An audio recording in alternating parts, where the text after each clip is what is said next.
The human element. Hi, Moran.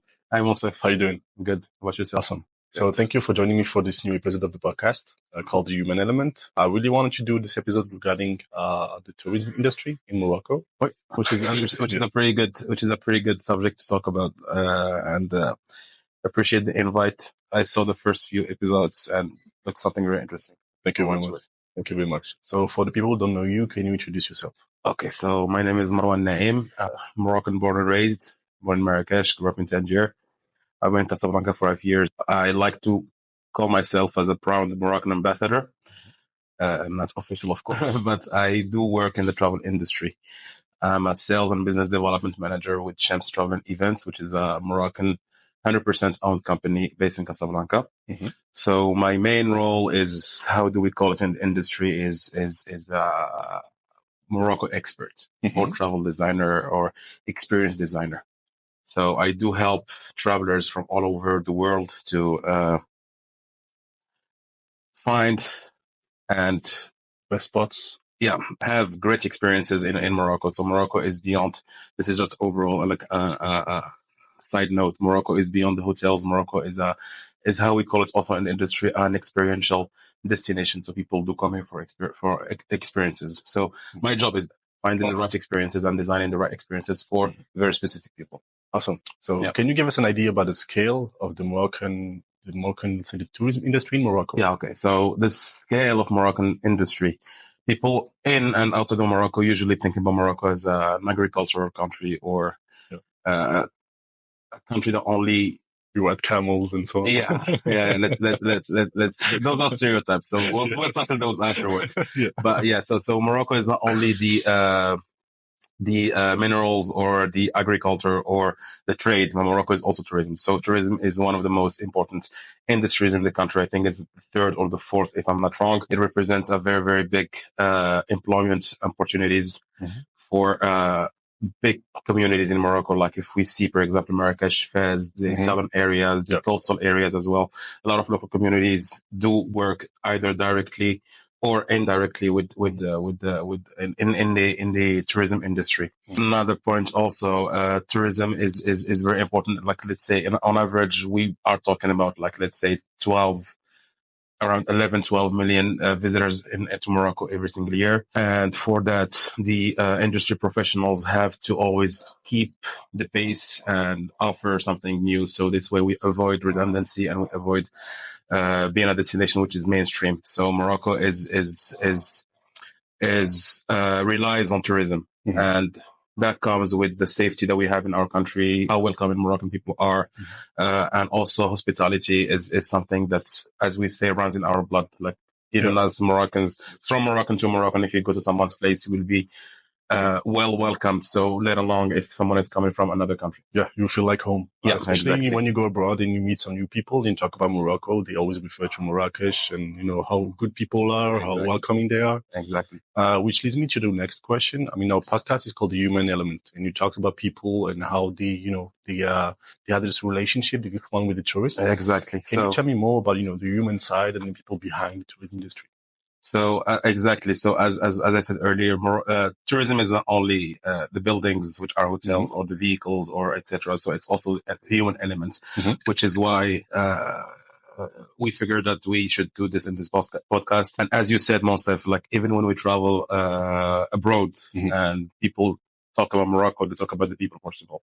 So side note, I know Monsef from Brazilian Jiu-Jitsu. We are teammates with Grapplers Club Morocco, and that's from where we know each other. And with that, we do travel a lot abroad to represent our country, not only in the sporting level, but also like as cultural ambassadors. Absolutely. And we are locals. We are from Morocco. We do share our culture. We are proud of it. And yes, so the human element in Morocco is very important because, again, it's an experiential destinations, and to have a proper experience, you need to interact with people.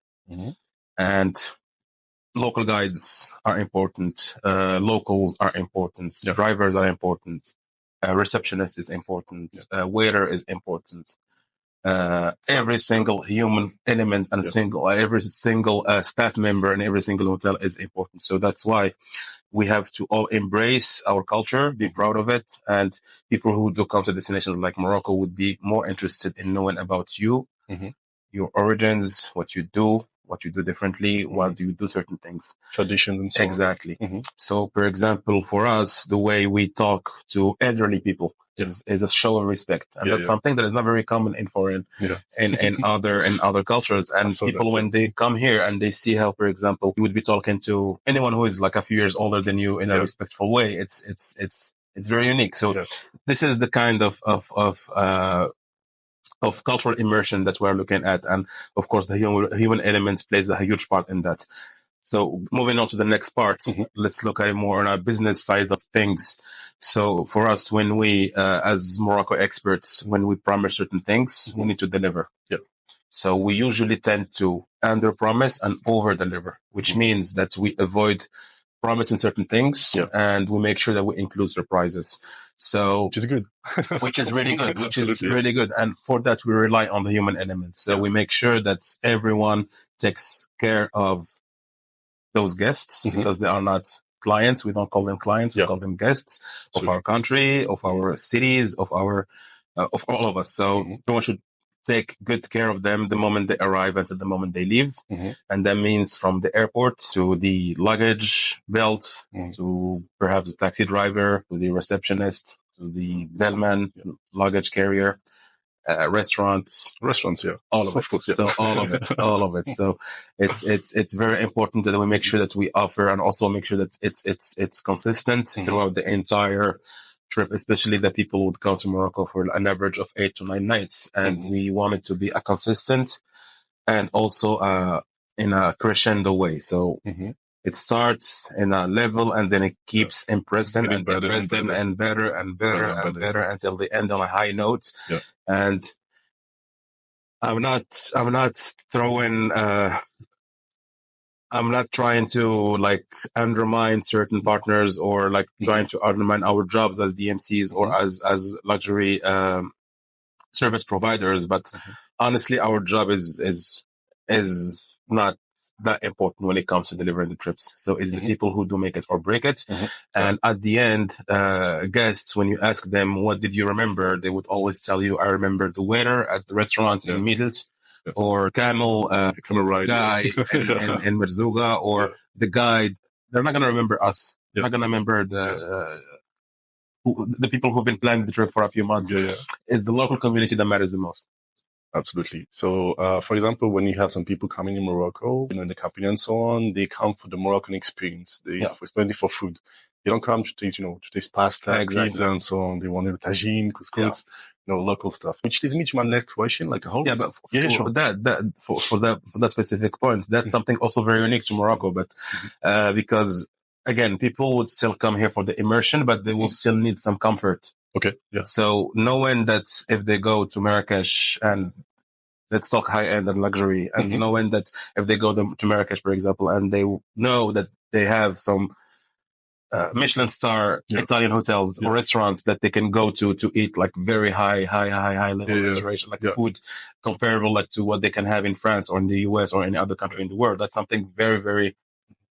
They know that, okay, so I can do tagines, but if I need pasta or if I need pizza or if I need like any kind of my usual comfort food, I can find it. So we have amazing international restaurants in Morocco, whether it's in Casablanca or in Fez or in Marrakesh. And those are renowned Michelin star chefs or renowned world restaurants that do offer either very, very, very, good quality product, good quality from that very specific country or fusion. So there's also like a lot of restaurants specifically in Marrakesh, like those new rooftops that are open in Marrakesh here and there. They offer very good options of fusion between, let's say, Italian and Moroccan cuisine or Asian and Moroccan cuisine. So this way, like even people don't feel too out of their comfort zone. Yeah, absolutely. Yeah. Can you give us like an example, I don't know, like an experience that you had, that you really enjoyed, in your working time with some guests or with clients? Yeah, so my job most likely that's why I said that I'm proud to call myself as an ambassador. So I do travel a lot around the world to try to convince people to come to Morocco. So our job is to work with travel agents that are based all over the world who have their own client base or guest base. Let's call it that way. And we just want to make sure that Morocco is on their radar. So we design packages, we design experiences that can cater to every kind of clients and every kind of request. So Morocco is something that you can visit as a solo traveler, as a couple that have been married for a while, as a freshly married couple, which means like you can visit Morocco on a honeymoon. You can be here on a multi-gen family, which is a very big thing. So multi-gen family means like grandparents, the parents, the kids, the grandkids. So often we will have families of 16, 17, even 20 people visiting Morocco. We have also wellness retreats. So Morocco is now becoming a very big destination for yoga retreats, for surf retreats, for holistic, all kind of holistic kind of travel. Morocco as well is a very big destination for culinary and gastronomical like experiences. So recently we had Gino, I don't know if you know, the Italian chef, was very well known, and on Instagram he's been in Marrakesh recently and in the Atlas Mountains. And you can tell that he was very, very surprised by what Morocco can be offered, can offer, sorry. And he can be one of the best chefs, but nothing beats a very fresh tagine made in on wood. So coming back to experiences. So the best thing usually is because we prescribe, like we have capacity to prescribe experiences. So which means when you have a travel agent coming to you for your expertise and asking you about like what we can do in Morocco, you do prescribe something like, then okay, so tell me about your client, what they like to do, and also what do they don't like. So what's something that they don't like to do. So this is very important for us to know. And then we give them an experience, like we suggest something. So they say, okay, of course, like a lot of pushback, a lot of changes, a lot of things, a lot of versions of the program, etc. But then they come to Morocco, they start the trip. First thing, it's a win. So they arrive, they're surprised, they love the guide, they love the driver, they love all the small things that we can put in their car, internet, stuff like that we can put. Then we are moving. Like first experience, it's a win. Second one, it's a win. Third one, it's a win. Fourth one, not that much. Fifth one, maybe not that much as well. And then moving on. So at the end, when you just talk to them and they just tell you like, it's been the most incredible trip that I ever had or something. This is the reward for you. This is a very big reward. And usually they would mention people by name. They would mention the lady who helped them to bake cookies in Fez, or the I don't know, they needed something at a hotel, and then the concierge just overheard. Then even were interacting with them, just overheard that they needed something, and he just went and got that for them. The guide who would always be there on time, like it's very stressful when you travel, when you pay a certain amount of money and then you don't get what you are expecting, or we don't get what you are getting, what you paid for. So people here in Morocco, they go above and beyond. So even if the meeting time is at 9, the driver and the guide would be there at 8:30. Yeah, that's true. If it's July, I don't know how many Celsius or Fahrenheit it is in terms of weather, the car would already be running. AC would already be running as well. It's a very comfortable drive. So it's the small things that make the difference. And for us, having people notice those small things is even more rewarding than the actual things that we promise that we're gonna deliver to them. So that's why coming back to under promise and over deliver. So we promised you a hotel, we promised you a vehicle, we promised you a guide, but we didn't promise you the interaction with this local person. That's an extra. That's the extra. Yeah, absolutely. So we talked about, the main experience of tourism, the good effects, and there's obviously some side effects. Yeah. Can you tell us more about the side effects? So I'm not gonna. We can talk about side effects, of course, but we can also talk about challenges and talk about opportunities. Challenges of tourism, anything related to service, or which is not something that you can touch. It's not a product. It's a service. Is uncertainty. So whether it's related to, like, unfortunately, as you remember last year and with the earthquake, that's something that you cannot predict. Absolutely. And that tourism industry has suffered from that in Morocco, but still, Moroccan people are very resilient. The unfortunate event happened in September. A month later, we already had a very big, massive event in Marrakesh. So that shows you how resilient Moroccan people are. Weather as well. So we can be planning an event in the Agafay Desert, for example, and then rain happens. Yeah. That's not something we can predict. We're in November. So November, we're already like almost like in short sleeves. It's really hot, yeah. Exactly. Like you could, for example, say, I'm going to plan a snowboarding trip for you in Ifran or in Ukaimden, but then there's no snow. And surfing trips, for example, like you can tell them, oh, let's go to Taghazout. You're going to have a really good sunrise session, like, or sunset surfing session. And then no wind. It's flat. So these are things that we cannot predict. These are the challenges, and we don't want to go beyond that. So everyone knows that things can change. Like uncertainty is something that we cannot control. But yeah, like we as local, that's our job as local DMCs. So we are, even if something happens, we should be able to offer alternatives and offer them real quick. So that's the opportunity. So that's for us. Switching a challenge to an opportunity is how fast we can react to those things. Adaptation. Exactly. So let's take the example of Taghazout. Oh, we booked a surf trip, blah, blah, blah, and let me go, and so on. And there's no waves. Okay, so we can do kayak. If you're on your own, what I'm going to do? So yeah, you're just going to like go back to your room or something like this. But then us as local experts, we know that there is an alternative that you can do. Yeah. Even if you go to the Atlas Mountains and like Ukaimden and you think, I'm going to have a really nice skiing trip or something like this, and there's no snow. Yeah. Okay, but like a few minutes away is the Orica Valley. Half an hour away, it's Imlili, where you can have a very nice hike. So for us as experts, we have to be ready and also have the capacity to come up with alternatives real quick and also make arrangements real quick. Because when you look at it, our window is very short. So if people are here for 8 days, we only have 8 days to make a difference.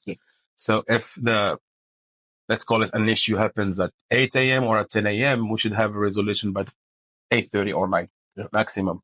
It's not, because if you wait until the afternoon, that's a day of their investment, of money they invested, of time they invested to come to Morocco that they've already lost. So that's why they come to us as Morocco experts or as local DMCs.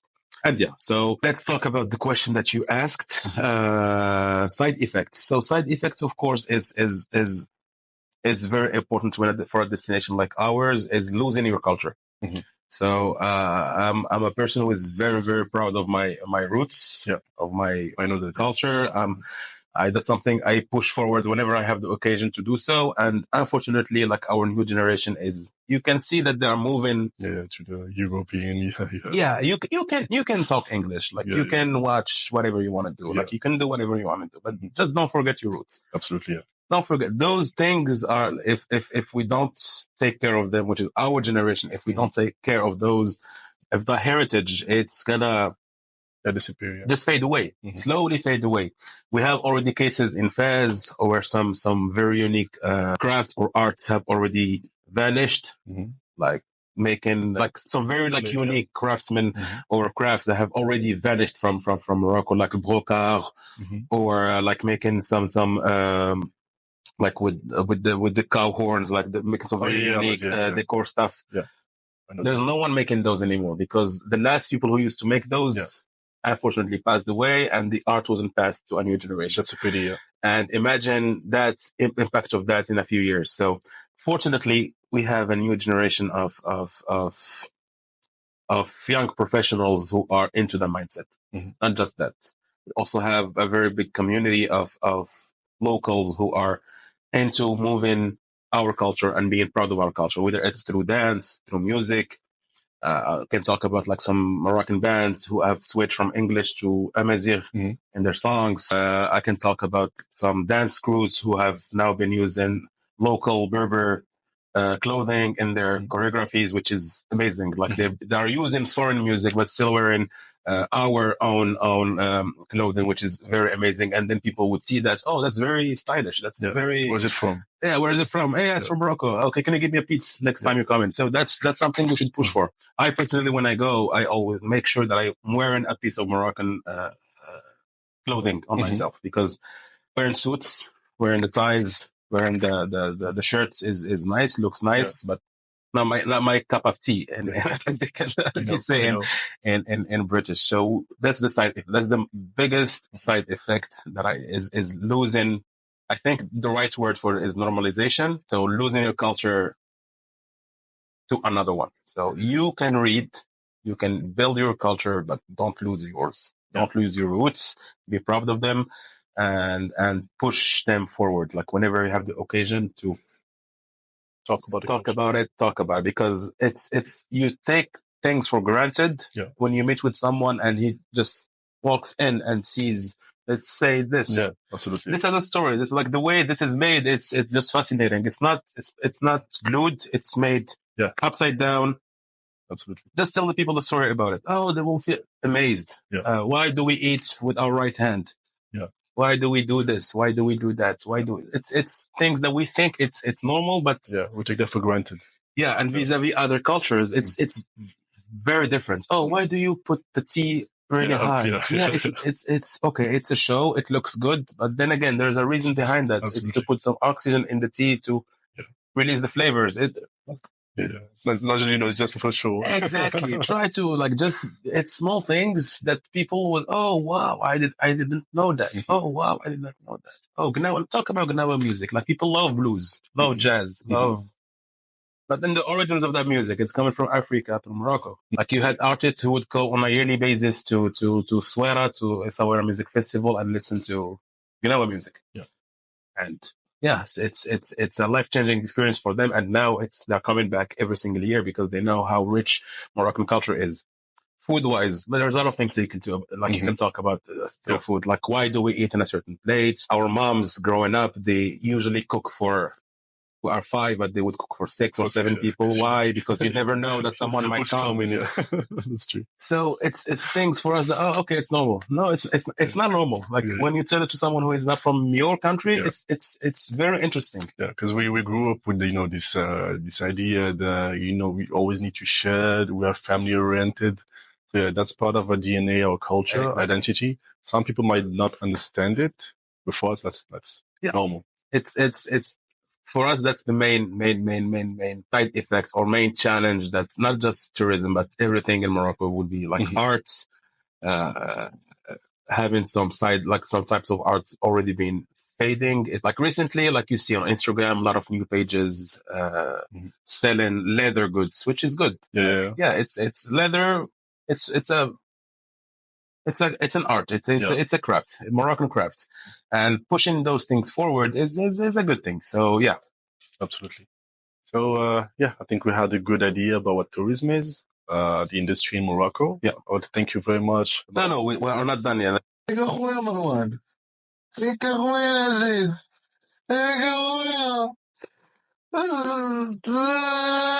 Let me ask you some questions. So, when you travel to Morocco, where do you usually go? Usually depends, in the south, in Tarazout usually, or in Marrakesh. But I tried once in Merzouga. It was like 13 hours trip by car. It was really good, but I really enjoyed Tarazout. Okay.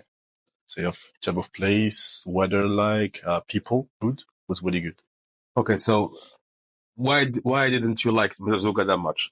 For Merzouga, it was more, there was sand, mainly sand. Yeah, sand. Okay. I think it was more about the experience that I had, more about the secret that we had. We went to the hotel, and then we had a camel ride to some tents, and then we stayed the night, and then we straight back, like 2 days. So if you think the planning of that have been made far in advance with the right research, with the right bookings and the right planning, I think the experience would have been different. Absolutely. So imagine that for you coming from Casablanca, there. You didn't like it. So imagine someone coming from LA, going all the way there without the right planning. That will make a huge difference for me, because I don't have for now. I don't have good impression or good memories from this trip. That's the thing. So Merzouga is an amazing place. There's a lot of things to do, culturally speaking. There's a lot of very fun things to do in the area. It's not just sand. There's a lot of very big oasis that you can go to. There's a lot of some very nice interaction and interactive things that we can do. The drive itself, so the fact that you only spent 13 hours just to get there. Yeah. Let's not forget that the drive is more than 80% of the experience. So if you planned ahead, you could have stopped for 2 nights on the way to Morocco. And then another night on the way back. Absolutely, and your experience would have been way different. Yeah. So I'll suggest something to you. Plan another trip to Merzouga and let me help you with that. And we can then see how we went. Right planning and right research and seeing if something is right fit for you or not is very important when traveling. Absolutely, we'll absolutely do. we can also plan jiu-jitsu camp. Exactly. So those are things. So recently, I think, when did we have our last camp? We had one in Taghazout. Yeah, Taghazout. Yeah, we had one in Taghazout, and we've been discussing with the team that we can plan something else. And yeah, that's a good call. A good plan. That's a good call. So next time, when are you traveling abroad? Probably next month. Probably in France or in Spain. Probably Malaga to see the team. Okay. With them a little bit. But yeah, probably Malaga. I think in Spain. Okay. So are you going to talk about Morocco when you go there? Absolutely. Absolutely. And you can also find Moroccan there. So yeah. You can meet, in every country I went, I've always met, Moroccan people. I think, whenever you go, you hear about Moroccans, about what they do abroad. And they are, as you said, really good ambassadors of the country. And you always, heard someone say, yeah, I love Moroccans. Yeah. I love Morocco. I don't know some guy. Yeah. We call Mohammed. And we can talk about even our team, our head coach is based in Spain. So absolutely, yeah. The Brazilian Jiu-Jitsu is something that hasn't been very developed in Morocco in the past years. But now seeing that you have a Moroccan coach coaching Brazilian Jiu-Jitsu abroad is something very big. Absolutely. So we have Saeed who is in Spain coaching that. We have a few other examples in France, like Hamid Zdesny, like Ashraf, who have very big impact and on the community. On the community there. And also they're bringing it to the front our Moroccan culture, which is very important as well. So I'll encourage you, Monsef, next time you travel to talk more about Morocco, to consider taking a Moroccan piece of clothing with you that you can wear. Absolutely. If we go compete next time, because we're planning both of us to compete next together, let's try to show them how tough we are. We definitely do. Well, thank you very much, Marouane, for your expertise, for sharing your experience. And hope to see you soon. Thank you. Donc, mille là-bas, ça tourne. Ça, on est tranquille. والله. انت حافظ لك question ولا؟ شوية. والله ما نعرف. الحمد لله